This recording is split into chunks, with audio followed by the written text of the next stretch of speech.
পাকিস্তানের ইতিহাসে অত্যন্ত কঠিন এক মুহূর্ত ছিল ১৯৭১ সালের ঢাকার দখল হারানোকে ঢাকা পতন বা পূর্ব পাকিস্তানের পতন বলা হয় দেশটির গণমাধ্যমে। আদ্রিস বখতিয়ার শেষময় পাকিস্তান প্রেস ইন্টারন্যাশনালের পিপিআই নিউজ রুমে কাজ করছিলে। সেদিন টেলিপ্রিন্টারে ৩ লাইনের একটি খবর পড়ে স্তম্ভিত হয়ে যান, অসাড় হয়ে আসে তার হাত। খবরটিতে বলা হয়েছিল, পাকিস্তানের লেফটেন্যান্ট জেনারেল আমির আবদুল্লাহ খান নিয়াজি এবং ভারতীয় জেনারেল জগজিৎ সিং অরোরার মধ্যে একটি চুক্তি হয়েছে, যার মাধ্যমে নিয়াজি তার সৈন্যদের নিয়ে আত্মসমর্পণ করেছে। আদ্রিস খবরটি পড়ে কাঁদতে শুরু করে। নিউজ এডিটরের সামনে খবরটি রাখলে তিনিও এক নজর দেখেই মাথা নিচু করে ফেলে। এরপর আদ্রিস দাঁড়ানো অবস্থা থেকে মাটিতে বসে পড়ে। তার চোখ বেড়ে তখন অশ্রু গড়িয়ে পড়ছিল। তিনি চাননি কেউ তাকে এই অবস্থায় দেখুক।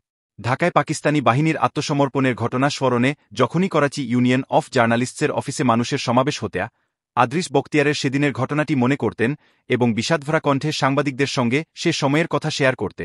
ইদ্রিস বখতিয়ার, যিনি সম্প্রতি মারা গেছেন, সেই দিনটিকে স্মরণ করে বলতেন, পাকিস্তানের মানুষের সামনে এই খবর কিভাবে তুলে ধরবে তা চিন্তা করে কেবল কাঁদছিল। আর আমাদের নিউজ এডিটর, যার অনুমতি ছাড়া কোনো খবর প্রকাশিত হতো না, তিনি হাতের ওপর হাত রেখে বসেছিলেন যেন তার আর কিছুই করার নেই। কী উপায়ে এই খবর জনসমক্ষে প্রকাশ পেল তা বর্ণনা করছিলেন প্রবীণ সাংবাদিক ও জনপ্রিয় ইংরেজি পত্রিকা পাঞ্জাব পাঞ্চের প্রধান সম্পাদক হুসেইন নাক। তিনি বলেছিলেন, যখন ঢাকা পতনের খবর পশ্চিম পাকিস্তানে পৌঁছায়, তখন সরকারি মিডিয়ার জন্য এটি একটি বড় চ্যালেঞ্জ ছিল যে তারা এই খবরটি কিভাবে উপস্থাপন করবে।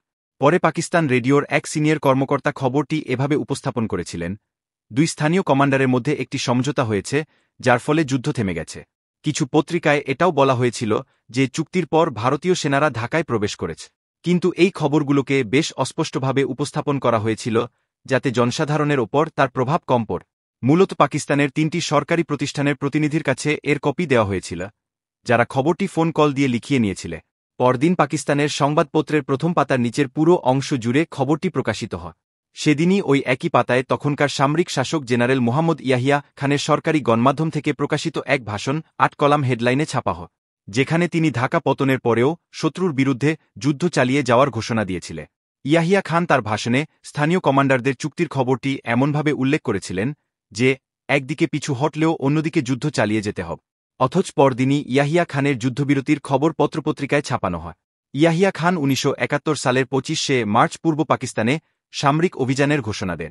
প্রায় 3 মাস আগে 1970 সালের ডিসেম্বরে সেখানে সাধারণ নির্বাচন অনুষ্ঠিত হয়েছিল, যেখানে শেখ মুজিবুর রহমানের আওয়ামী লীগ বিপুল সংখ্যাগরিষ্ঠতা নিয়ে জয়লাভ করে। কিন্তু কেন্দ্রীয় সরকার এবং সামরিক কর্মকর্তারা চাইছিলেন না যে শেখ মুজিবকে শাসন ক্ষমতা দেওয়া হোক।